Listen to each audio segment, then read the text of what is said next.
Hello, you're welcome. All right, so we are going to begin this course with the review of Coulomb's law and the formula that is associated with Coulomb's law. And of course, in this video, we are going to be solving some questions on Coulomb's law. Okay, so I'm going to show you how Coulomb's law is expressed of how Coulomb's law of electric force can be expressed in magnitude and also in direction.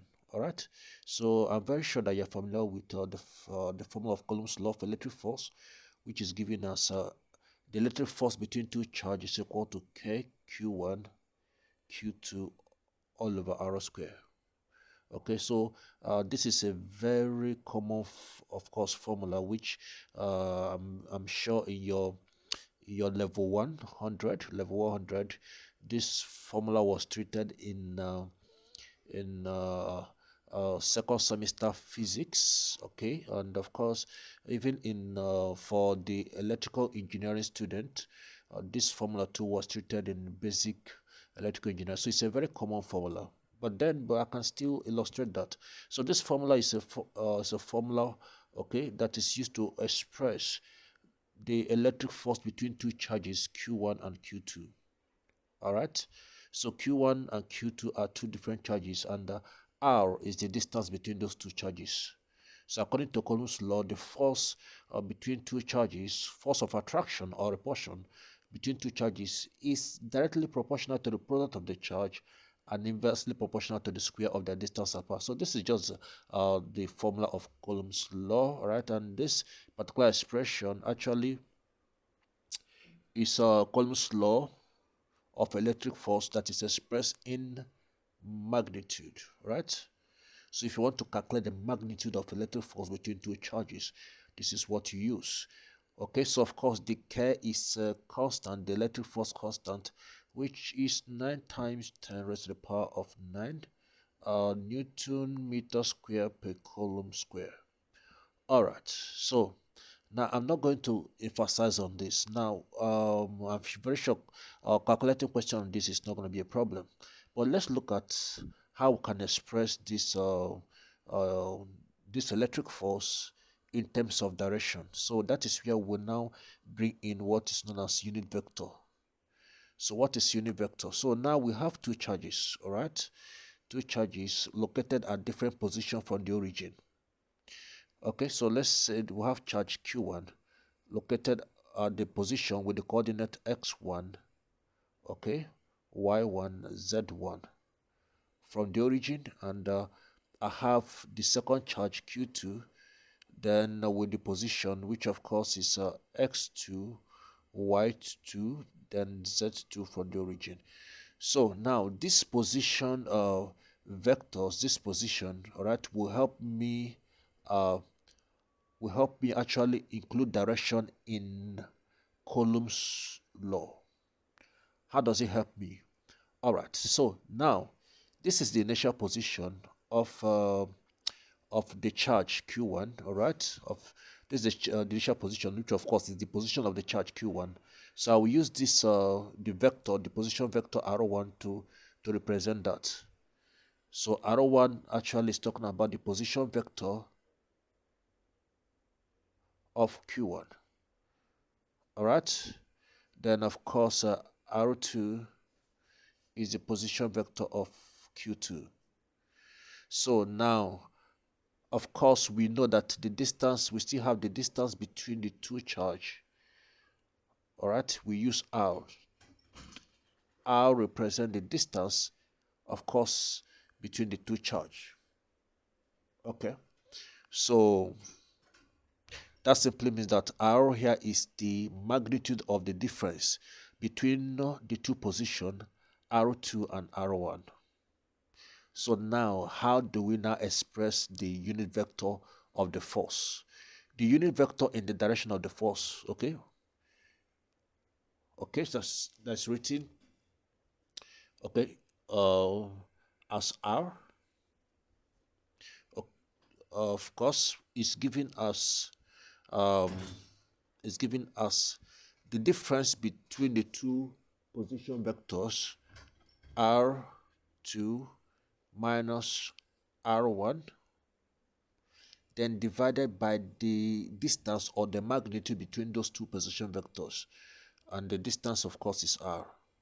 So this is the position vector. All right, this is the unit vector in the direction of the force. So this is what we use now.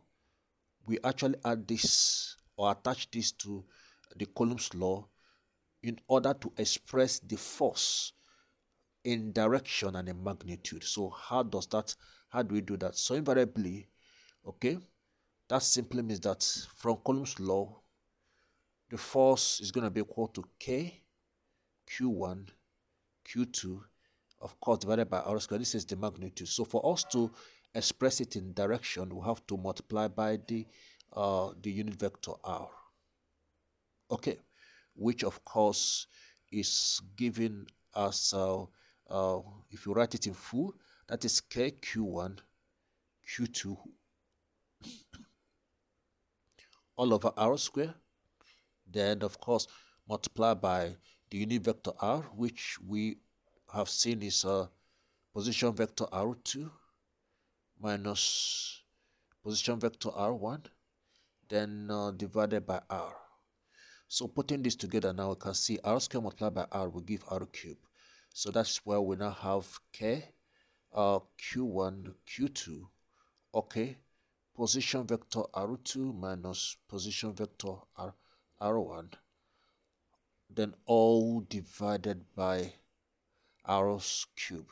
So that is why in terms of position vector or unit vector, okay, this formula, you see, that is why you see in most cases there's a difference between uh, the formula when written in only magnitude, where the denominator is actually r square, but if it is written in both magnitude and direction, that is where you are having r cubed. So once you see this in a textbook, don't get confused. It's because of the inclusion, all right, of the unit vector to the force. Okay, so I hope, and of course we are going to look at some example. So this one, I'm very sure that you're familiar with it. So let's look at some question that is based on unit vector. All right, a unit vector in the direction of the force. Let's look at that. Okay, here I have a question right now. So what I would do is I will just make an adjustment so that I'll bring it close to the screen. Okay, I'll bring it so that it will. Okay, here we go. Okay. All right, so we'll have to do some adjustments so that everything will enter. This is 2 is minus 1. This is 0, 3, 1, so that it will be seen 0, 3, 1. Okay, so here the question is calculate the force between this force, okay, F3, please. Force F3 on the charge R3. Okay, force F3 on the charge Q3 at the position R3, which of course is given by the coordinates 0, 3, 1.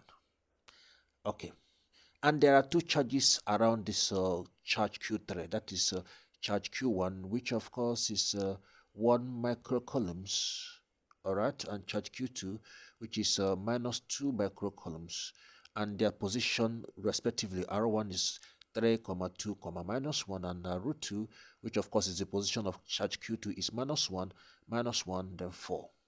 Okay, so this is where we actually apply the principle of superposition, because the force that we are looking at, the force on Q3, all right, is as a result of the attraction or repulsion of two charges, both Q1 and of course Q2. So invariably, to write this from the principle of superposition, we can simply conclude that the total force F3 on Q3 is going to be force Okay. On Q3, first as a result of charge 1, I call it F3, I call that F31. Of course, it's a vector. Okay. So then plus the charge on Q3 also as a result of the charge Q2. So call that F32. So it is the sum of these two forces that will give you the total force on this. And of course, it is actually calculated, okay, in terms of unit vectors. And that will be very easy. So let's go straight to it. So I can take it one after the other. Let's look at F31 first. F31. Okay, of course, by formula, that's going to be K, Q1, Q3. Okay, then of course, multiply by the position vector, which of course is going to be R3 minus R1. Okay, divided by the cube of the distance between the two positions, that is R cube. All right, so let's do that. You know how we do that. Okay, so this is going to be equal to K is 9 times 10 raised to the power of 9. Q1, according to the question, is 1 millicoulomb. So that's going to be 1 times 10 raised to the power minus 3. Okay, that is millicoulombs. All right, then Q3, that is 10 nanocoulombs. So that's going to be 10 times 10 raised to the power of 9. That is nanocoulombs.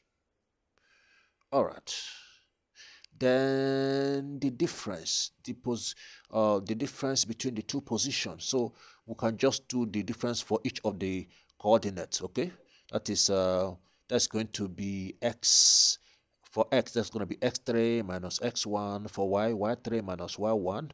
Then for z, z3 minus z1. So we just take it from here. So this is R3 and this R1. So let's do the difference. That's going to be 0 minus 3. That is going to give us, for x component, that's going to be minus 3, comma. For y, that's going to be 3 minus 2, which of course is 1. Then for z, that's going to be 1 minus into minus 1. That is, minus into minus is plus, okay? So that is plus 2. That's going to be 2, okay?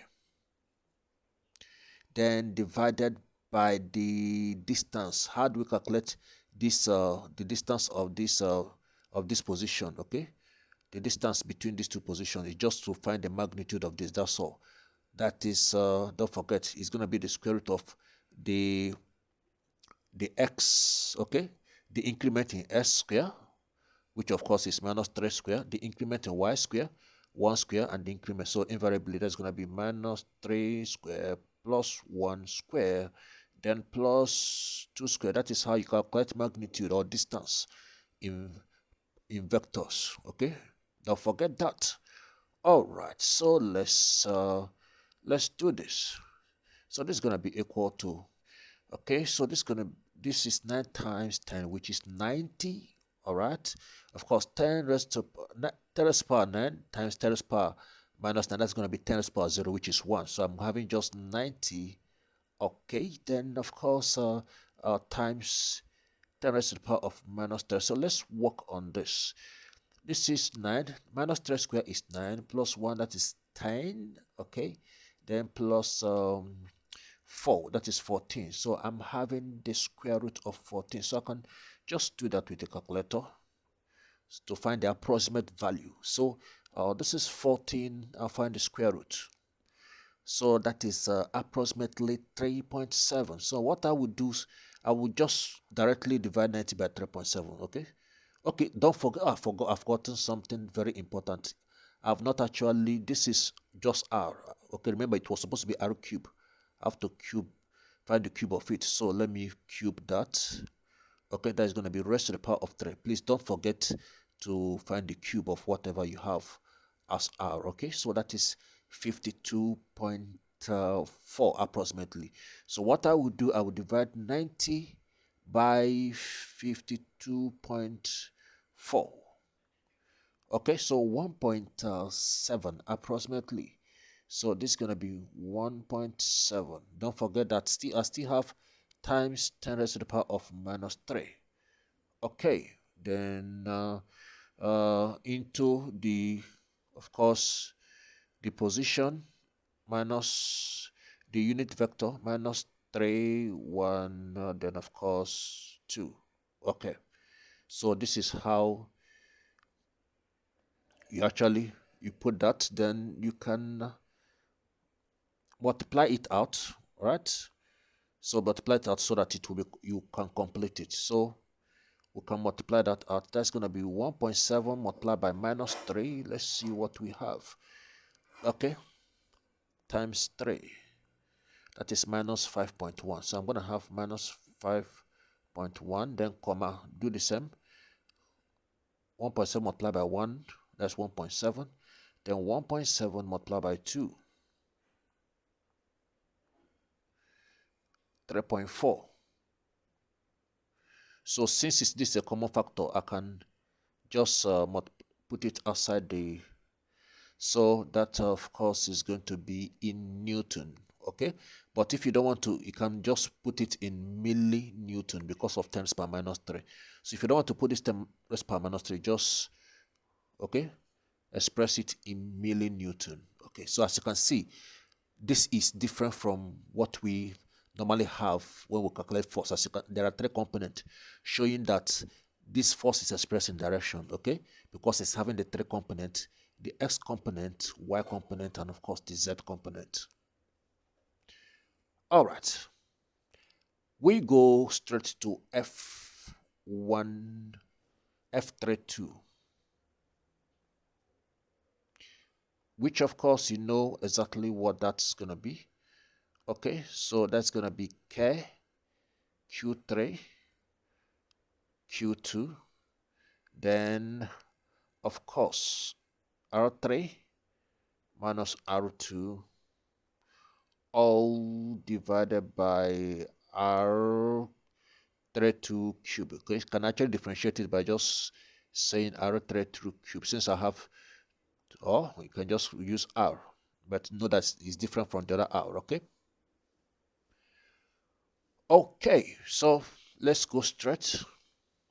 So F32 is going to be equal to, as you can see, 9 times 10 raised to the power 9. Then Q3 we know is 10, okay, 10 times 10 raised to the power of minus 9. Q2, okay, as a matter of fact, is minus 2 microcoulombs. So I will ignore the negative sign, because negative sign actually indicate direction in Coulomb's law. All right, it shows either repulsion or add. But since we have position vector direction is enough.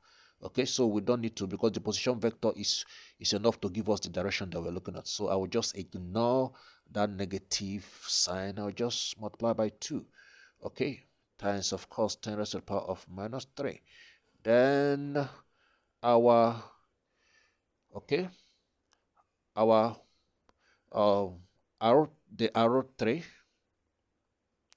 minus arrow 2. Let's do that. Okay, so that's gonna be 0 minus,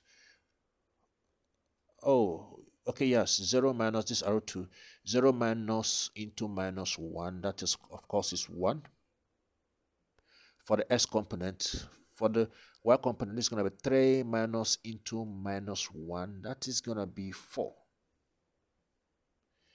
And of course, for the z component, 1 minus 4, that is going to be minus 3. Okay, so let's do this. So divided by arrow cube.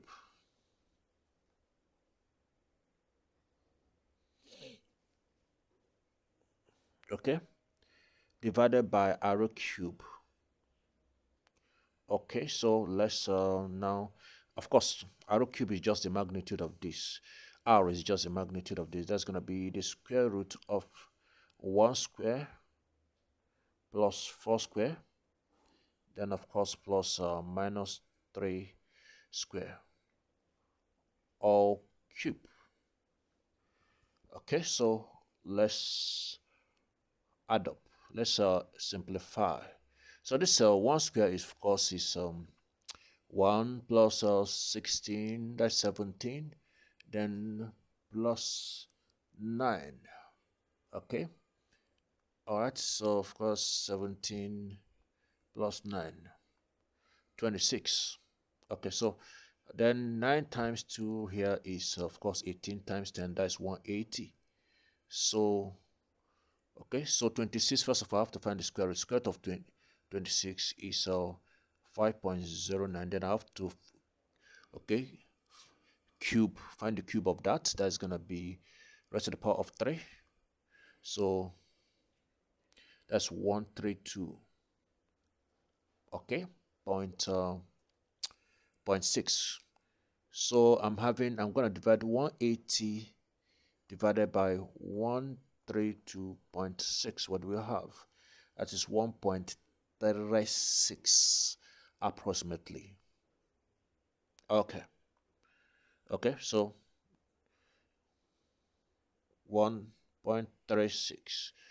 Remember, this is actually gone, so I'm left with just times 10 raised to the power of minus 3. So I open a bracket, this 1 comma 4, then of course comma minus 3, then the 10 raised to the power minus 3, I'll write it down here. So all I just need to do is to open the bracket. This is going to be 1.32, then of course 1.32 multiplied by 4, 1.3, this suppose that's 1.36, not 2. Okay, 36, 1.36. Okay, this is 1.36. Okay, multiply by 1, then of course this 1.36 times 4, 5.443. Okay, let's do that. 5.43.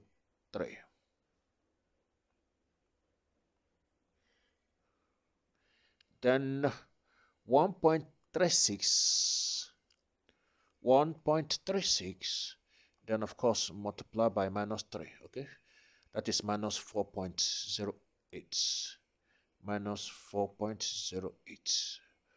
Okay, then of course this is millinewton. Now we are done with the two of forces, so we have to put everything together by adding up. So invariably now the F3, we know it's just going to be, we are going to add the two forces F3. Okay, so we are adding F3, which of the force on Q3 are looking for. So we are adding what we have here and what we, so what I can do is, let me just kind of copy it. Okay, let me just copy just the the 3 components. Okay, so here we go.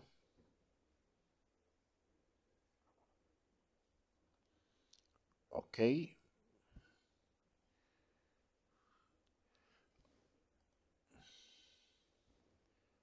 all right, so I'll do something too so that I will, okay, all right, so this is just what I do so that I will not okay, so then I can now go straight to adding the other force, which I have right here, that is plus 1.36 comma 5.43, then comma minus 4.08.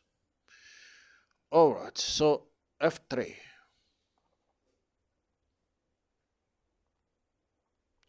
is going to be equal to, okay, so minus 5.1 plus 1.36. Of course, if you're adding this, you're adding the components. okay, respectively. You're adding the x with the x, y with the y, and of course that is how you do it. Okay, so that's gonna be minus, okay, so I'm having, of course,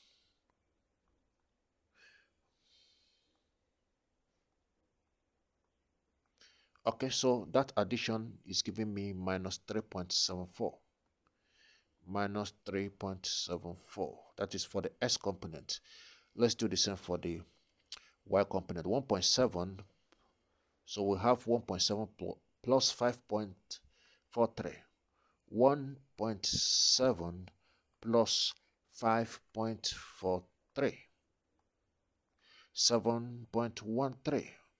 Okay, 7.13. Then the last but not the least, 3.4 minus 4.3.4, of course, minus 4.08,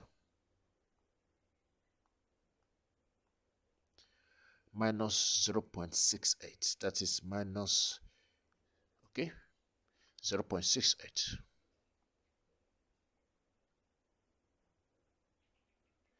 Okay, so that is gonna be in millinewton.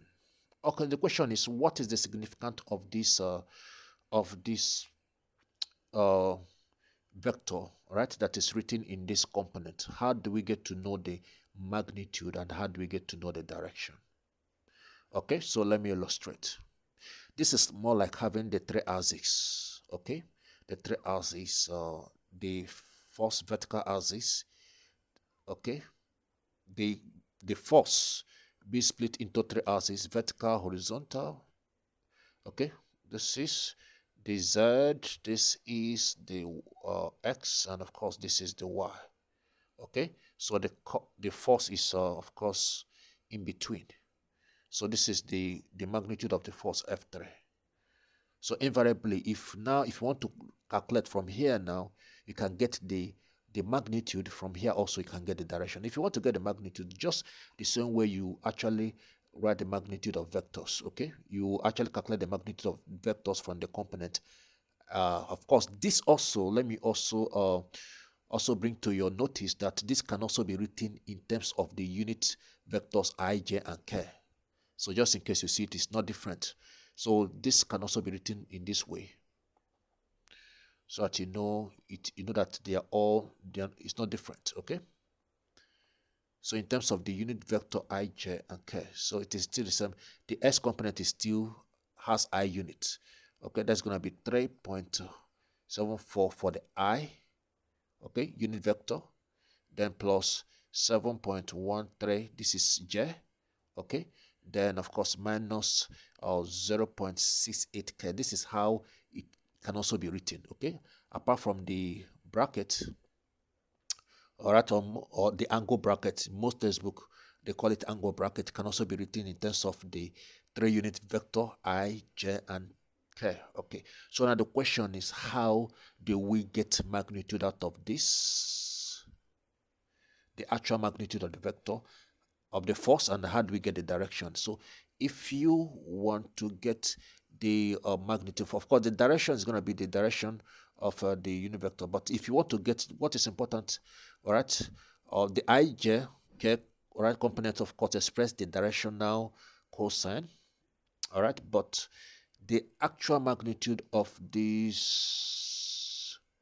force, the actual magnitude, because this is a combination of magnitude and direction. But if you want to get only magnitude out of this, just take the the s component, which of course is minus 3.74 square, of course, plus 7.13 square, then of course plus into minus 0.68 square. So this actually gives you the magnitude. Okay, so here this is don't forget, it is in form of position vector.